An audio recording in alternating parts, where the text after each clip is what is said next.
Hello and welcome to episode number 213 of Tuesdays at 2. Today we're going to continue the topic for the next few weeks on how to master the art of first impressions to help you win the interview. It's a series of 13 videos, your ultimate guide to interview success. This is video number 7. So after the interview tips, the first video a few weeks ago, the interview tips and tricks video, now I do a deep dive and I provide resonating, engaging answers to the most common interview questions you are likely to be asked in an interview. So remember, this is your last chance. This is your chance to impress. Be bold, be articulate, and be confident. One chance to make that impression. So today's question is, what are the strengths? What are your strengths and weaknesses? This is a very, very common question. It put you on the spot. So this question, which can derail your thought track, you need to be very confident in answering, and it's bound to be asked. I'm going to say it's probably asked in 90% of interviews. You need to practice answering this question many times. Don't say, I don't have any weaknesses, because everybody does. I have weaknesses. Everybody watching today has weaknesses. So everybody does. It's a fact of life. The interviewer sitting before you has just as many, if not more, of weaknesses as you. So don't deny it. It's a fact of life. So understand the semantics of this question. First, it's important to understand why. Why do they ask? Why do interviewers ask this question? Generally, they have two main goals for this question, and that's what they want to get answered in the all-important interview. Number one, to assess if your strengths will add to the value of the company. Every employee should add value to the company. They want to ensure that you'll get a good return. They'll get a good return on investment in you, because they're making an investment. Every time they hire somebody, they are making an investment. Number two, to evaluate your self-awareness and your willingness, your dedication to improve. We should always improve. They're looking for candidates who can recognize their own areas of growth. And we should, there again, we should always recognize our areas for growth. We should continually grow. So knowing this, your answer should demonstrate both your valuable qualities, and your capacity for professional development, further education, growth. It's one of those, I'm going to put it, sweaty palm, twiddling of your thumb questions you're going to get, shuffling of your backside or your butt questions you're going to get in an interview. And you need to really be confident in asking them. So it introduces a sense of uneasiness when talking about your strengths. So focus on your qualities and your strengths that are directly, this is very important, directly relevant to the job and to that potential employer. So here are some examples of strong, powerful, resonating attributes you might like to consider. Problem solving. All companies have problems. If you can solve problems, you're a detective, you can solve problems, that's good. Your adaptability. They don't want people like this. They want people who can adapt.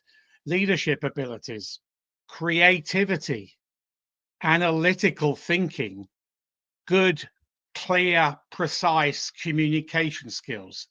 And this is very, very important, good time management. So you can have increased productivity. In today's world where every penny counts, increased productivity is very important. So choose 2 or 3 strengths that align with the job requirements. So read that job notice over many times and provide specific examples on how you have demonstrated these qualities in your past work experience.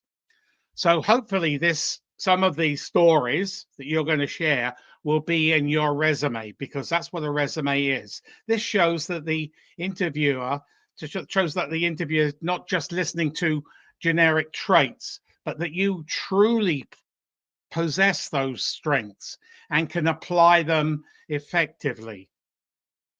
So addressing weaknesses, when it comes to weaknesses, you might feel a little bit nervous. So honesty is the key. As I say, we all have weaknesses. Be open, be honest, be strategic.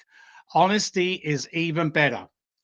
So here's how to approach this part of that awkward, sweaty palm, twiddling with your thumb question. Choose a real weakness, but one that isn't central to that particular job that you are applying for. Demonstrate self-awareness by explaining how you've recognized this weakness and how you worked towards combating that weakness. Most importantly, describe the steps you are I just alluded to taking to improving in this area, because we all have room for improvement. So here are some examples of weaknesses that you might discuss and include in the conversation, because that's what an interview is. Public speaking anxiety. Many people have fright of public speaking. Many people have difficulty in delegating tasks, delegating projects. Yeah, they are impatient with projects that keep on going on and on and on, and they air that impatience. Trouble with work-life balance, and I've actually filmed some videos on work-life balance. So for a more convincing and powerful delivery, break your strengths and weaknesses into points. And people can digest, the interviewer can digest more rather than if you go on and on and on. So break it down into points. So strength number one, this is what you would probably say. I am ambitious, set and maintain high standards and goals. I take a fearless approach to delivering on demanding mandates, finding ways to extract costs without compromising customer service while improving processes and practices. Streamlining business is key and my forte. How about that for an answer? So strength number two, here we go. I am flexible. I embrace learning. I put my hand up to accept new responsibilities outside the normal realm of my job description, and don't shy away from working longer hours to meet demanding deadlines. But I don't do that all the time. And simply, I get things done. You can rely on me. So there's a powerful ending to that particular statement. Strength number three, I thrive on diversity and change. I rattle the status quo and accept feedback of all types, negative and positive, so that I can grow and learn. Let me just take a stop here. And if anybody's got any comments, please put them in the comments window, and I will answer them at the end of this Tuesdays at 2. So don't be shy. Put any comments. It doesn't have to relate to today's topic, interviews. It can be related to anything in career management, something that may be on your mind that is bugging you. So here we go again. So so strength number four, I am a performance-driven and ambitious professional and leader. I like to inspire and motivate my team to excel, learn, and deliver. In short, I can provide recommendations from people I've worked with. People enjoy my leadership and like to work collaboratively with me. And use the body language to point to you and meaning when me and I. So this number is not set in stone. I would suggest you have maybe two or more to make about six strengths. That would be quite sufficient because that's going to take a long time to articulate. So weakness. Now let's get to weakness. Weakness number one. I find it difficult in asking for help, even though I'm a team player. I take great pride in a lot of attention to my work. And when things don't go according to the plan, I find it difficult to ask others.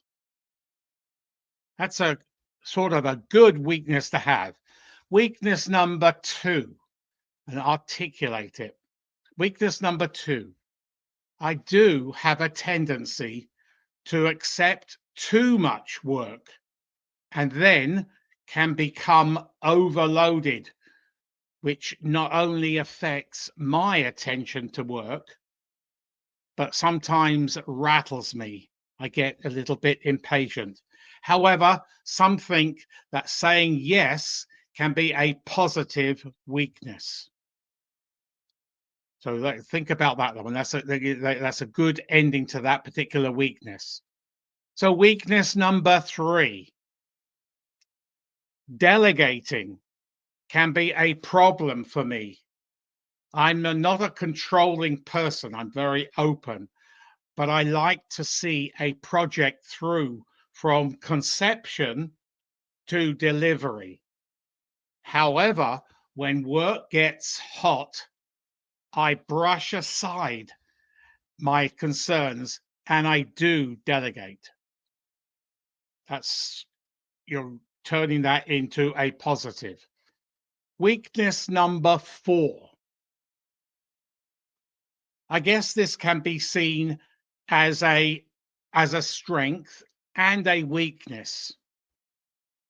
I can be impatient, particularly when the pace of progress, the pace of work, or underperformance, under productivity is happening. However, my personal productivity can be significantly elevated as a result of impatience.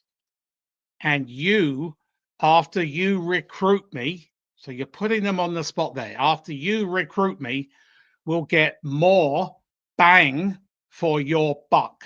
So you're putting yourself in the firing line there. So if you found this video beneficial, please go to my my YouTube channel, Martin Butland, and press the subscribe button where all the previous interview videos are. And there's lots of more videos on everything to do with executive career management.